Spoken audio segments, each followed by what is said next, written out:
Bom dia!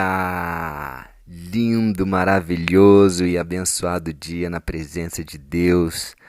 Hoje estamos no dia 629 do projeto Bíblia para Iniciantes e eu estou muito entusiasmado hoje, muito mesmo, porque essa parte da carta de Filemon, fala sobre reconciliação, como eu falei no áudio passado. Se você não ouviu os áudios passados sobre essa carta, vai lá, escuta esses áudios para você entender mais profundamente o que é essa mensagem de hoje. É uma mensagem poderosa de reconciliação. E até aqui a gente já foi até o versículo 12 da carta de Paulo a Filemon. Explicamos, quem é Filemon, explicamos quem é Onésimo, ou seja, Filemon, um dono de escravos, Onésimo, um escravo, ambos de Colossos ou Colossos, e Onésimo foge da propriedade de Filemon. Ele provavelmente rouba e foge. E ele vai parar aonde? Não há coincidências, e ele para ali com Paulo. E Paulo prega o evangelho para Onésimo. Onésimo aceita Jesus e se torna agora parte da igreja, parte integrante da igreja, assim como Filemon. Nós somos a igreja. Muitas pessoas usam a palavra igreja para simbolizar um lugar. Igreja não é um lugar, igreja somos nós. O lugar onde a igreja se reúne é o que as pessoas falam: eu vou à igreja. Ei, você é a igreja. E agora Onésimo, ele se torna parte dessa igreja. E Jesus fala: sejam um. A unidade da igreja é fundamental para que esse amor possa fluir com liberdade no nosso meio e esse amor ele possa cumprir o propósito nas nossas vidas, né? O propósito da unidade e do amor é impactar as pessoas, é reconciliar as pessoas com Deus. Tá? E aqui essa parte está falando sobre reconciliação. Reconciliação entre duas pessoas que estavam com os relacionamentos totalmente cortados. Provavelmente Filemon não queria mais ouvir falar de Onésimo. Ele me roubou, ele me traiu, ele fugiu. E Onésimo provavelmente não queria mais ver Filemon, porque naquela época, se isso acontecesse, o dono do escravo, ele poderia, caso o escravo fosse achado, ele poderia açoitar ele até a morte. Poderia até crucificar o escravo. Então o escravo ele tinha medo de voltar para o seu dono depois de fazer isso. Então nem Onésimo nem Filemon imaginavam que um dia eles iriam se encontrar novamente.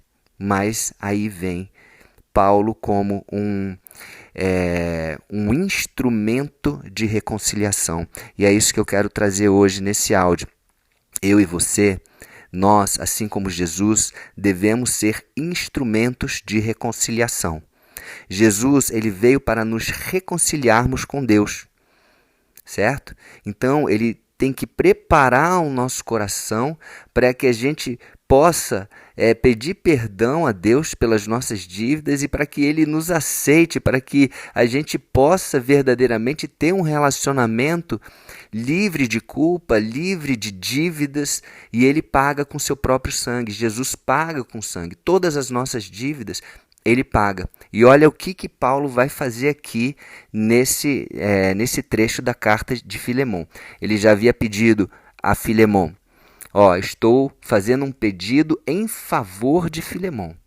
Isso também é muito interessante, porque quando nós pedimos em favor de outras pessoas, parece que isso tem um peso maior.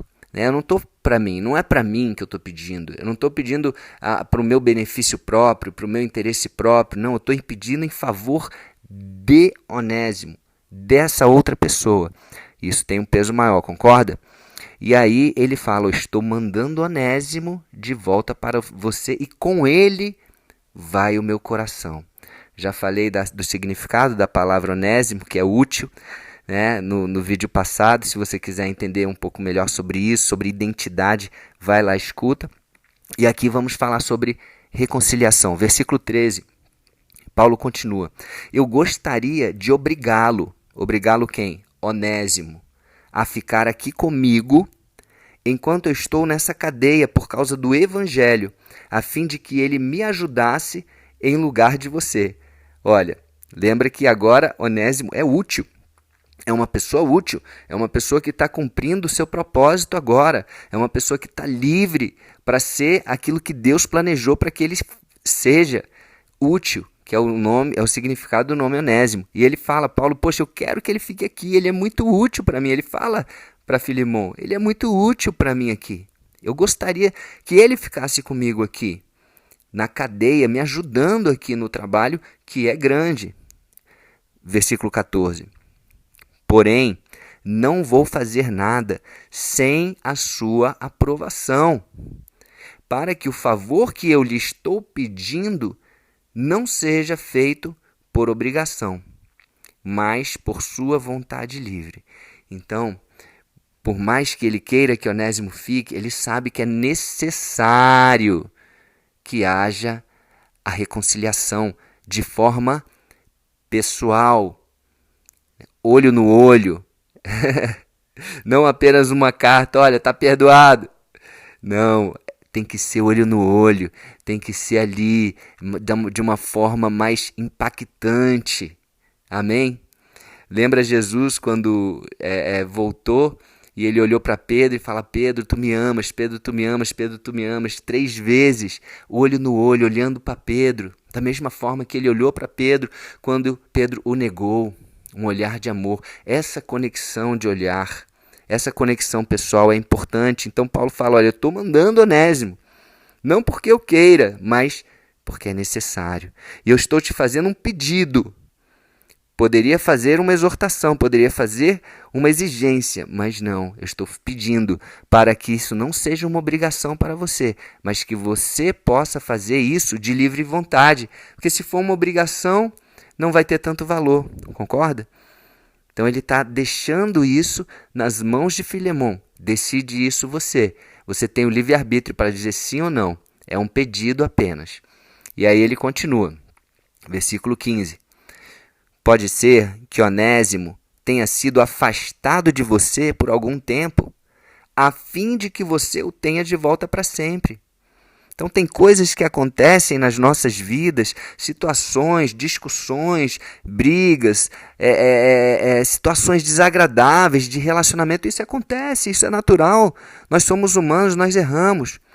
Só que essas situações, muitas vezes, elas servem para nos ensinar lições, para que nós possamos crescer, poder nos relacionar melhor. Nunca existe um lado apenas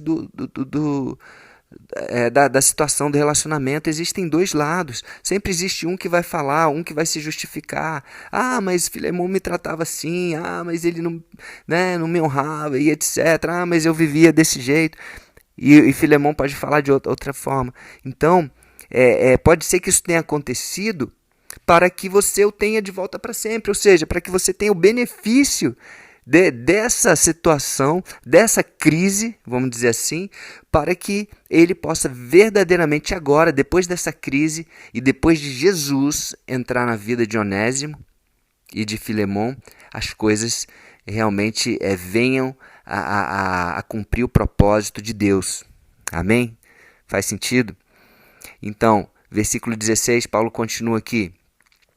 Pois agora ele não é mais um escravo. Olha o que Paulo afirma. Agora ele não é mais um escravo. Porém, muito mais do que isso, ele é um querido irmão em Cristo. De fato, para mim, ele é muito querido. E para você agora, ele é mais querido ainda. Não só como escravo, mas também como irmão no Senhor. Imagina o Filemon lendo essa carta lá do outro lado, né? Mas que é isso, Paulo, que você está falando? Esse cara me traiu, esse cara me roubou, esse cara fugiu. Mas olha só, Paulo está trazendo a consciência para Filemon. Ei, agora ele é outra pessoa. Ele mudou, lembra você? Que era aquilo antes de Jesus e agora você mudou, ele também mudou. Ele também passou por essa transformação. Então agora ele não é mais escravo. Ele está aqui, ele já... E outra coisa, ele teve a transformação, como você teve. E ele é querido para mim. Consequentemente, ele tem que ser também querido para você, porque nós somos a igreja. Se ele é querido para mim, ele é querido para você também. E ele agora não é um escravo, ele é um irmão seu. E olha só, Paulo está preparando para dizer, eu estou enviando ele como irmão, não como escravo mais. No versículo 17 ele fala, por isso, se você me considera o seu companheiro de trabalho, receba Onésimo de volta como se estivesse recebendo a mim mesmo. Uau! Olha que forte isso. Receba Onésimo, aquele escravo que fugiu, que roubou, que fez tanto, Deus te deu tanto prejuízo. Receba ele como se estivesse me recebendo. Olha que pedido que Paulo está fazendo aqui, gente. Tem noção da profundidade disso? E ele fala, vamos terminar nesse versículo aqui, ele fala assim no versículo 18, se ele deu algum prejuízo a você, ou se ele lhe deve alguma coisa, ponha isso na minha conta. Uau!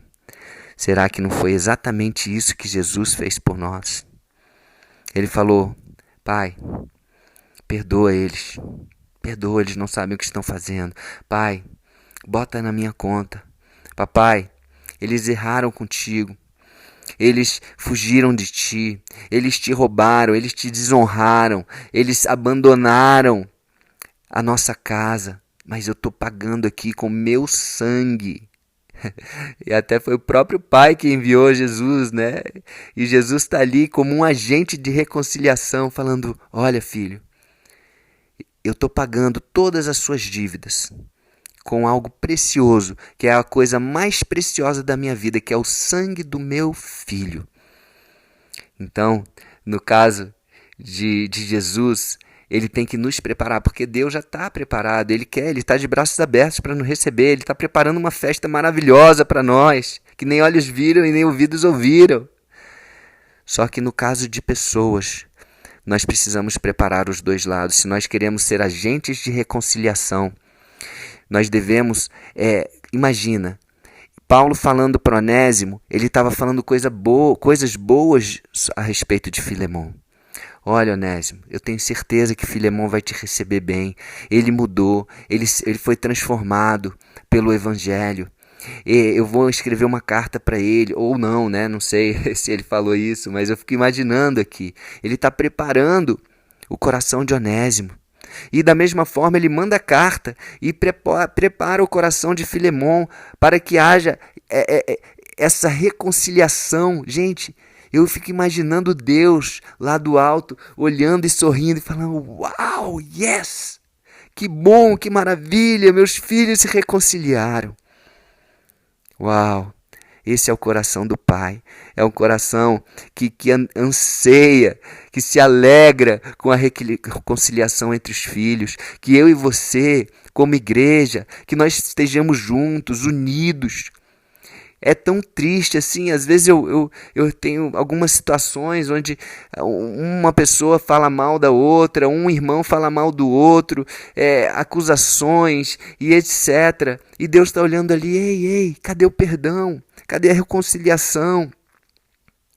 Isso é poderoso. O princípio da reconciliação, ele é poderosíssimo. Paulo fala assim, olha, se ele deve alguma coisa, ponha na minha conta, que eu vou pagar por ele. Amém? Então que eu e você tenhamos esse coração de Paulo, um coração de reconciliar os irmãos, um coração de espelhar, de modelar Jesus nas nossas vidas. Ele veio para nos reconciliarmos com Deus, com o Papai. Amém? Isso é poderoso demais. Tá bom? Bom, é isso. Vamos continuar no próximo dia. Tem mais coisa aqui para a gente aprofundar ainda mais a partir do versículo 19. Tem coisas aqui surpreendentes nessa carta, né? A forma que Paulo pede, ele ainda vai usar algumas estratégias aqui de convencimento que são interessantes, mas que a gente possa focar nessa mensagem de reconciliação, tá? Vamos assumir esse papel de agentes de reconciliação na vida das pessoas, tá? Tanto entre pessoas como entre pessoas e Deus. Que nós possamos expressar e modelar Jesus, para que nós possamos trazer essas pessoas para a casa do papai novamente. Tantas pessoas vivendo fora da casa do pai. Que haja reconciliação, que haja arrependimento e perdão. Assim como Onésimo está aqui, eu fico imaginando, caramba, gente. Imagina Onésimo indo lá para Filemon, o que está passando na cabeça dele, né? E o que está passando na cabeça de Filemon. Agora, o que eu sei o que está passando na cabeça de Deus é algo maravilhoso. Uau! Onde há reconciliação, há vitória. Onde há reconciliação, há poder, porque existe um princípio da unidade. A reconciliação promove a unidade, tá? E eu fico pensando também em outros exemplos, casamentos, empresas, outros lugares. Se você tem algo contra alguém ou contra o seu cônjuge, haja como Jesus, haja como Paulo, como um agente de reconciliação. Se reconcilie você mesmo, ou também se você vê algum casal que está passando por uma situação, converse com um, converse com outro, promova a reconciliação. Sempre vai ter dois lados, sempre vai ter duas óticas, sempre vai ter justificativas, mas para Deus nada é impossível, e para Deus Ele está ansiando sempre essa reconciliação, amém? Então vamos orar? Senhor Deus, Pai, obrigado por mais este aprendizado, por mais estas palavras maravilhosas, Senhor, de Paulo, e que nós possamos, Pai, assim como o Senhor Jesus, ser também agentes de reconciliação. Senhor Jesus, nós aceitamos a Ti como Senhor e Salvador das nossas vidas, e obrigado por ter nos reconciliado com o Papai. Amém?